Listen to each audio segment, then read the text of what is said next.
বছর স্বামী নাই, খুব ভালোভাবে মানুষ করেছে, কাউকে কোনো বাপের অভাব বুঝতে দেয়নি। এভাবেই অশ্রুসিক্ত চোখে বলছিলেন নিজের সংগ্রামের কথা। স্বামী মারা যাওয়ার পর চায়ের কেতলিতে একে একে 4 সন্তানকে মানুষ করেছেন তিনি, যার মধ্যে ছেলে তীরন্দাজ সাগর ইসলাম বাংলাদেশের হয়ে প্রতিনিধিত্ব করতে যাচ্ছেন ফ্রান্সে অনুষ্ঠেয় বিশ্বের সবচেয়ে বড় ক্রীড়া আসর অলিম্পিকে, তাও আবার কিনা সরাসরি কোয়ালিফাই করা একমাত্র বাংলাদেশি হিসেবে। ছেলের এমন অর্জনে মায়ের সব কষ্ট, সংগ্রাম, ত্যাগ রূপ নিয়েছে গর্বে। চোখে পানি বাবা, আনন্দ যে আজকে এই জায়গাতে আমার বাচ্চা আসছে, খুব আনন্দিত। অলিম্পিকের পদক যেন বাংলাদেশের জন্য বয়ে আনতে পারে এই কামনাই করি, এই দোয়াই করছি মা হয়ে। আমার ছেলে আরো ভালো করবে। যে আমার আম্মু যে আমার জন্য এত কষ্ট করছে, যাক আলহামদুলিল্লাহ। আমি আমার প্রধান এবং প্রথম চাওয়াই তো আমার আম্মু যেন হ্যাপি থাকে, সে যেন খুশি হয়, তার খুশিটাই আমার খুশি। মায়ের মুখে হাসি ফোটাতে পেরে বেজায় খুশি ছেলে সাগরও। এবার বিশ্বের সবচেয়ে বড় ক্রীড়া আসরে বাংলাদেশের মুখ উজ্জ্বল করার পালা, সেজন্য নিজের সর্বোচ্চটা দিতেও প্রস্তুত সাগর।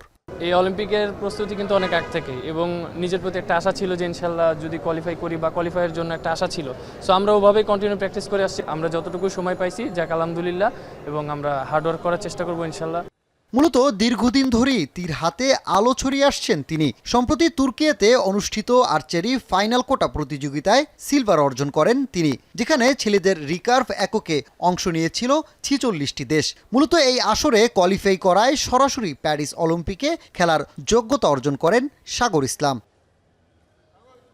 2017 সাল থেকে বাংলাদেশের আর্চারি ফেডারেশনের পৃষ্ঠপোষক হিসেবে আছে দেশের অন্যতম শিল্প প্রতিষ্ঠান সিটি গ্রুপ। তারই ধারাবাহিকতায় আর্চার সাগরের এমন অর্জনে তাদের সংবর্ধনা, যেখানে গ্রুপের পক্ষ থেকে 5 লাখ টাকাও দেওয়া হয় সাগরকে। তার এই অর্জনে সিটি গ্রুপও গর্বিত বলে জানান প্রতিষ্ঠানের কর্মকর্তারা।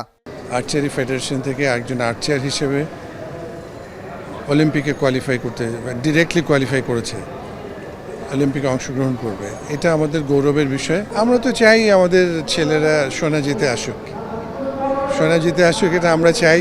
শুধু সিটি গ্রুপ না, আমি মনে করি পুরো দেশের মানুষই চায়। সংবর্ধনা অনুষ্ঠানে আর্চারি ফেডারেশনের কর্মকর্তারা ছাড়াও বিভিন্ন ফেডারেশনের সংগঠকরা উপস্থিত ছিলেন। জুলাইয়ের শেষ সপ্তাহে অলিম্পিকে অংশ নিতে দেশ ছাড়ার কথা রয়েছে আর্চার দলের। সানিম রিধা, এখন, ঢাকা।